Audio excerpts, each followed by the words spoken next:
Chapter number 3 में आज के लेक्चर में हमारा टॉपिक है भ्रूणपोष या एंडोस्पर्म।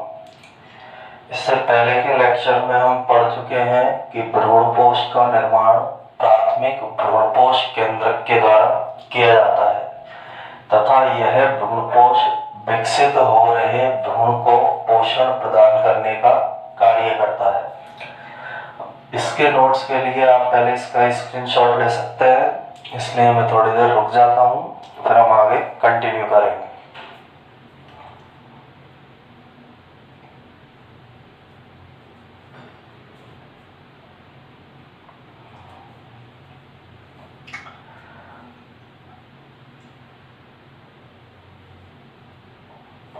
और इसमें सबसे पहले भ्रूणपोष आवृत बीजी पौधों में त्रिक संलयन की क्रिया के द्वारा निर्मित होता है। पिछले लेक्चर में जस्ट हमने पढ़ा है कि आवृत बीजी पौधों में त्रिक संलयन की क्रिया के द्वारा भ्रूणपोष का निर्माण होगा और यह त्रिगुणित संरचना होती है। त्रिगुणित का भी रीजन हमने पिछले लेक्चर में बताया था। इसके अंदर एक द्वितीयक केंद्रक होता है जो द्विगुणित है, एक नरयुग्मक होता है जो अगुणित है, तो दोनों आपस में मिलकर त्रिगुणित संरचना का निर्माण करते हैं। सेकंड, आवृत बीजी पौधों में इसका निर्माण हमेशा निषेचन क्रिया के दौरान होता है। जब निषेचन क्रिया चल रही होती है उस दौरान ही आवृत बीजी पौधों के अंदर भ्रूणपोष का निर्माण होगा, जबकि अनावृत बीजी पौधों के अंदर इसका निर्माण निषेचन क्रिया से पूर्व होता है। अनावृत बीजी पौधों में भ्रूणपोष निषेचन क्रिया से पहले बनेगा और अनावृत बीजी पौधों में यह अगुणित संरचना होती है। क्योंकि यह निषेचन नहीं हुआ है, निषेचन से पहले ही भ्रूणपोष का निर्माण हो गया है, इसलिए अनावृत बीजी पौधों में यह अगुणित संरचना होती है। इसके बाद भ्रूणपोष के विकास के आधार पर किस तरह से भ्रूणपोष का विकास हो रहा है उसके आधार पर भ्रूणपोष के 3 प्रकार होते हैं। इसके फर्स्ट प्रकार को केंद्रकीय भ्रूणपोष बोला जाता है, सेकंड प्रकार को कोशिकीय भ्रूणपोष बोला जाता है और थर्ड प्रकार को हेलोवियल भ्रूणपोष बोला जाता है। भ्रूणपोष के विकास के आधार पर यह 3 प्रकार का होता है। इसमें सबसे पहले केंद्रकीय भ्रूणपोष। केंद्रकीय भ्रूणपोष में प्राथमिक भ्रूणपोष केंद्रक में स्वतंत्र रूप से केंद्रकीय विभाजन होते हैं, केंद्रक के अंदर विभाजन होते हैं, जिससे अनेक केंद्रकों का निर्माण हो जाता है। यानी इसमें सबसे पहले प्राथमिक भ्रूणपोष केंद्रक के अंदर अनेक विभाजन होंगे, स्वतंत्र केंद्रकीय विभाजन होंगे, जिससे बहुत सारे केंद्रकों का निर्माण हो जाता है। सेकंड, इसमें केंद्रक परिधि पर विन्यासित होते हैं। यहाँ देखिए इस डायग्राम में ये भ्रूण है, ये स्वतंत्र केंद्रक है, ये रिक्तिका है और ये कोशिका द्रव्य है। तो केंद्रकीय भ्रूणपोष में केंद्रक परिधि पर पाए जाते हैं। ये केंद्रक है जो परिधीय भाग में उपस्थित है। सारे के सारे जो केंद्रक है वो परिधीय भाग के अंदर पाए जाते हैं और मध्य में बड़ी रिक्तिका का निर्माण होता है और इसके बीच में एक बड़ी रिक्तिका पाई जाती है। केंद्रकों के चारों ओर भित्ति के निर्माण से यह कोशिकीय रूप में परिवर्तित हो जाता है। स्टार्टिंग में इसमें एक बड़ी रिक्तिका बनेगी, केंद्रक बनेंगे और ये केंद्रक परिधि पर उपस्थित होंगे। कुछ समय बाद इन सभी केंद्रकों के चारों ओर इस तरह से भित्ति का निर्माण होगा और जब इनके चारों ओर भित्ति का निर्माण हो जाता है तो यह कोशिकीय भ्रूणपोष में रूपांतरित हो जाता है। स्टार्टिंग में केंद्रकीय प्रकार का रहेगा, लेकिन बाद में इसकी केंद्रकों के चारों ओर भित्ति का निर्माण होने से यह कोशिकीय रूप में परिवर्तित हो जाएगा। नेक्स्ट, आवृत बीजी पौधों के लगभग 56% कुलों में केंद्रकीय प्रकार का भ्रूणपोष पाया जाता है। आवृतबीजी पौधों में जितने भी कुल आते हैं उनके 56% कुलों के अंदर केंद्रकीय प्रकार का भ्रूणपोष पाया जाएगा। इसका एक एग्जाम्पल है केंद्रकीय भ्रूणपोष का, नारियल का पानी। नारियल के अंदर जो पानी उपस्थित होता है वो द्रव्य रूप में है और इस द्रव्य के अंदर अनेक केंद्रक उपस्थित होते हैं। नारियल का पानी केंद्रकीय भ्रूणपोष है, द्रव्य या तरल रूप में पाया जा रहा है और इस तरल रूप के अंदर अनेक केंद्रक उपस्थित होंगे। अब यह भ्रूणपोष नारियल के पानी के अंदर तरल रूप में मिल रहा है, इसलिए इसे तरल भ्रूणपोष के नाम से भी जाना जाता है, क्योंकि पानी लिक्विड होता है, तरल रूप में मिलता है, उसमें अनेक केंद्रक हैं, इसलिए इसे तरल भ्रूणपोष भी कहा जाता है। स्ट्रक्चर इसकी ये है केंद्रकीय भ्रूणपोष की, बहुत सारे केंद्रक पाए जाएंगे परिधि पर, बीच में एक बड़ी रिक्तिका इसमें पाई जाएगी, बाद में इनके चारों ओर भित्ति का निर्माण होगा तो यह कोशिकीय रूप में या कोशिकीय भ्रूणपोष के रूप में चेंज हो जाता है। इसके बाद सेकंड भ्रूणपोष है कोशिकीय भ्रूणपोष। इस प्रकार के भ्रूणपोष में प्रथम विभाजन और उसके बाद के सभी विभाजनों के साथ साथ कोशिका भित्ति का निर्माण होता है। यानी इसकी विशेषता यह है, प्रथम विभाजन के साथ ही कोशिका भित्ति का निर्माण इनमें प्रारंभ हो जाता है। ये इसके अंदर उपस्थित केंद्रक है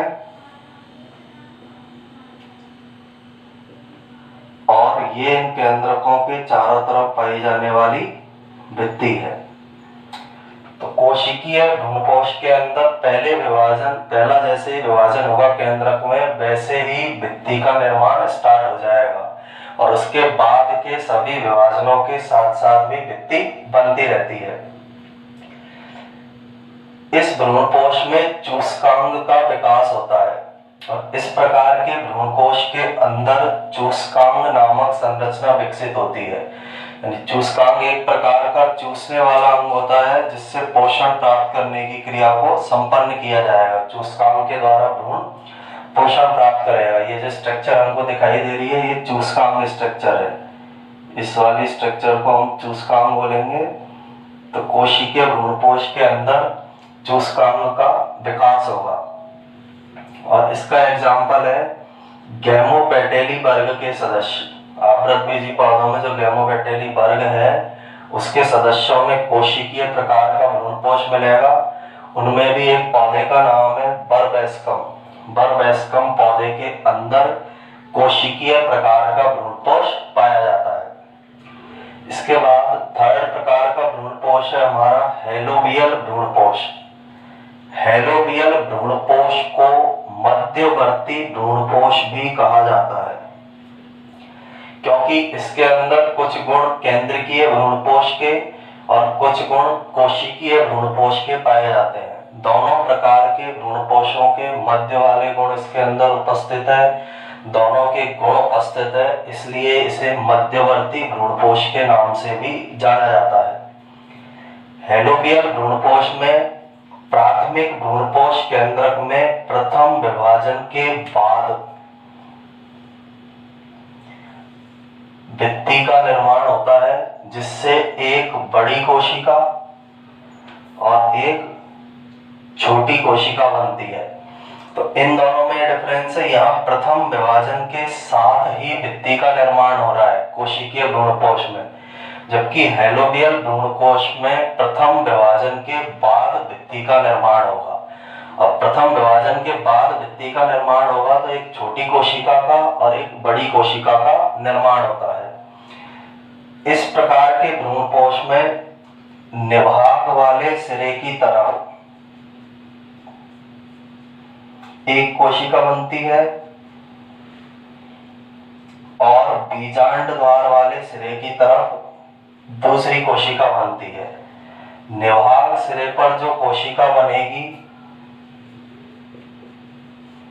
वो छोटी कोशिका होगी, बीजांड द्वार सिरे पर जो कोशिका बनेगी वो बड़ी कोशिका होगी। यानी निभागीय प्राथमिक भ्रूणपोष केंद्रक में विभाजन हुआ, भित्ति निर्माण हुआ जिससे एक बड़ी और एक छोटी कोशिका बनती है। अब निभागीय सिरे पर उपस्थित छोटी कोशिका के, इस सिरे पर जो छोटी कोशिका पाई जा रही है, इसके केंद्रक में विभाजन होगा। इसमें केंद्रक विभाजन तो पाया जाता है, लेकिन भित्ति निर्माण अनुपस्थित होता है। तो छोटी कोशिका के अंदर निभागीय सिरे पर जो छोटी कोशिका पाई जा रही है, उसमें केंद्रक का विभाजन होगा, लेकिन भित्ति का निर्माण नहीं होगा। जबकि बीजांड द्वार सिरे पर उपस्थित बड़ी कोशिका में केंद्रक विभाजन भी उपस्थित होगा और केंद्रक विभाजन के साथ साथ भित्ति का निर्माण भी उपस्थित होता है। तो दोनों में मेन अंतर ये है, निभागीय सिरे पर जो कोशिका मिलेगी छोटी होगी, उसके अंदर केवल केंद्रक का विभाजन होगा, विभाजन के बाद या विभाजन के साथ साथ भित्ति का निर्माण नहीं होगा। जबकि बीजांड द्वार सिरे पर बड़ी कोशिका मिलेगी, उसमें केंद्रक विभाजन के साथ साथ ही भित्ति का निर्माण होता है। जैसे हम यहाँ देख सकते हैं, ये वाला जो हिस्सा है निभागीय सिरा है, ये वाला जो हिस्सा है बीजांड द्वार वाला सिरा है। तो निभागीय सिरे पर केंद्रक में विभाजन हुआ है, लेकिन केंद्रकों के चारों ओर भित्ति का निर्माण नहीं होता है। जबकि बीजांड द्वार सिरे पर केंद्रक विभाजन के साथ साथ केंद्रक के चारों ओर भित्ति का निर्माण भी पाया जा रहा है। तो इस प्रकार के भ्रूणपोष को हम हेलोबियल भ्रूणपोष के नाम से जानते हैं। और इसका उदाहरण है एक बीजपत्री पौधों के हेलोबियल गण के सदस्य, यानी हेलोबियल प्रकार का भ्रूणपोष एक बीजपत्री पौधों में एक गण पाया जाता है हेलोबियल। उस हेलोबियल गण के पौधों के अंदर हेलोबियल प्रकार का भ्रूणपोष पाया जाता है। इस गण के आधार पर ही इस भ्रूणपोष को हेलोबियल भ्रूणपोष नाम दिया गया है। तो विकास के आधार पर ये भ्रूणपोष के प्रकार हैं। विभिन्न प्रकारों के अंदर भ्रूणपोष को विभाजित किया गया है। एक बार फिर से इसको रिवाइज करें हम भ्रूणपोष को। सबसे पहला तो आवृतबीजी पौधों में त्रिकसल्यन द्वारा बनता है, त्रिगुणित संरचना है, निषेचन के दौरान बनेगा। जबकि अनावृतबीजी पौधों में यह अगुणित संरचना है और निषेचन से पूर्व बन जाती है। तीन प्रकार के हो सकते हैं विकास के आधार पर, केंद्रकीय, कोशिकीय और हिलोबियल। केंद्रकीय भ्रूणपोष के अंदर केंद्रक के अंदर विभाजन होते हैं और स्वतंत्र केंद्रकीय विभाजन से अनेक केंद्रक बन जाते हैं। केंद्रक परिधि पर विन्यासित होते हैं, ये केंद्रक पाए जा रहे हैं परिधि पर विन्यासित, और मध्य में एक बड़ी रिक्तिका पाई जाती है। केंद्रक के चारों ओर बाद में भित्ति का निर्माण होगा, जिससे ये केंद्रकीय भ्रूणपोष बाद में कोशिकीय भ्रूणपोष में परिवर्तित होता है। 56% आवृतबीजी पौधों के कुलों में ये पाया जाएगा। नारियल का पानी इसका एग्जाम्पल है, तरल रूप में पाया जाता है नारियल का पानी और उसके अंदर अनेक केंद्रक पाए जाते हैं, इसलिए इसे हम तरल भ्रूणपोष भी बोल सकते हैं। सेकंड, कोशिकीय भ्रूणपोष। इसमें जैसे ही केंद्रक में पहला विभाजन होता है, उस प्रथम विभाजन के साथ साथ ही केंद्रक के चारों ओर भित्ति का निर्माण होता है। ये केंद्रक है, इसके चारों ओर भित्ति का निर्माण होगा। सेकंड, इस प्रकार के भ्रूणपोष में चूसकांग का विकास होता है, जिससे भ्रूण को पोषण प्राप्त होगा। एग्जाम्पल इसका गेमोपेटेली वर्ग के सदस्य है और उसमें भी एक पौधा है बर्बेस्कम, वो इसका सबसे अच्छा एग्जाम्पल है। हेलोबियल मध्यवर्ती प्रकार का भ्रूणपोष है, दोनों के बीच के गुण इसके अंदर पाए जा रहे हैं। इसमें प्राथमिक भ्रूणपोष केंद्रक में प्रथम विभाजन के बाद में भित्ति का निर्माण होता है। कोशिकीय में स्टार्टिंग से ही भित्ति निर्माण होगा, लेकिन इसमें प्रथम विभाजन के बाद भित्ति का निर्माण होगा, जिससे निभागीय सिरे पर छोटी कोशिका बनेगी, उस छोटी कोशिका में केंद्रक में विभाजन होते हैं लेकिन भित्ति का निर्माण नहीं होता है। जबकि बीजांड द्वार सिरे पर बड़ी कोशिका बनेगी, उस बड़ी कोशिका में केंद्रक विभाजन के साथ साथ ही भित्ति का निर्माण भी पाया जाता है।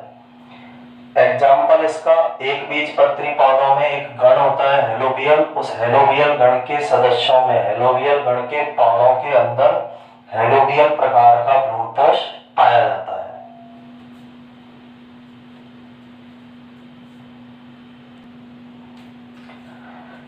नेक्स्ट, भ्रूणपोष के कार्य, यानी पौधों के अंदर जो भ्रूणपोष पाया जा रहा है, इस भ्रूणपोष के द्वारा कौन कौन से कार्य संपन्न किए जाते हैं। तो सबसे फर्स्ट, भ्रूणपोष के अंदर हर पादप जाति के अनुसार कार्बोहाइड्रेट,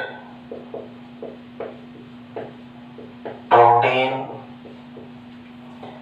या वसा उपस्थित होते हैं। भ्रूणपोष की कोशिकाओं के अंदर कार्बोहाइड्रेट पाया जाएगा या प्रोटीन पाया जाएगा या वसा उपस्थित होगी। अलग अलग पादप जाति के अनुसार ये अलग अलग हो सकते हैं और ये सभी पदार्थ भ्रूण के विकास की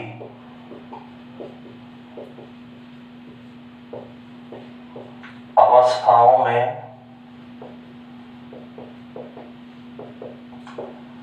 भ्रूण को पोषण प्रदान करते हैं। पहला कार्य भ्रूणपोष का है कि भ्रूणपोष की कोशिकाओं में पादप जाति के अनुसार अलग अलग प्रकार के कार्बोहाइड्रेट, प्रोटीन, वसा उपस्थित होते हैं जो भ्रूण के विकास की आरंभिक अवस्थाओं में भ्रूण को पोषण प्रदान करने का कार्य करते हैं। दूसरा, कुछ पौधों में कोशिकीय भ्रूणपोष के अंदर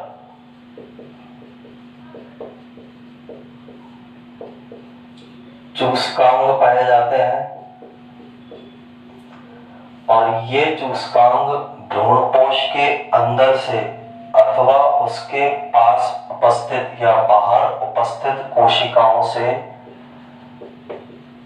भोजन का चूषण करते हैं। भोजन को ये चूसते हैं, शक करते हैं, इसीलिए इन्हें चूसकांग नाम दिया है। तो कुछ कोशिकीय, कुछ पौधों में कोशिकीय भ्रूणपोष मिलेगा, उनमें चूसकांग मिलेंगे, वो भ्रूणपोष के अंदर से या भ्रूणपोष के बाहर उपस्थित कोशिकाओं से भोजन का चूषण करेंगे और उसे भ्रूण को उपलब्ध करवाने का कार्य करते हैं। तीसरा, भ्रूणपोषी प्रकार के जो बीज होते हैं, यानी ऐसे बीज जिनमें भ्रूणपोष उपस्थित होता है, यानी विकास के बाद भी जिनके अंदर भ्रूणपोष पाया जाएगा, कुछ उसका भाग शेष रह जाता है, उन बीजों को भ्रूणपोषी बीज कहा जाता है। तो भ्रूणपोषी बीजों में बीज के अंकुरण के समय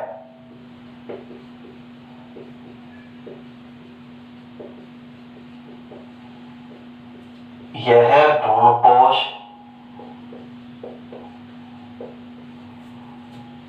नवोद्भिद पौधे को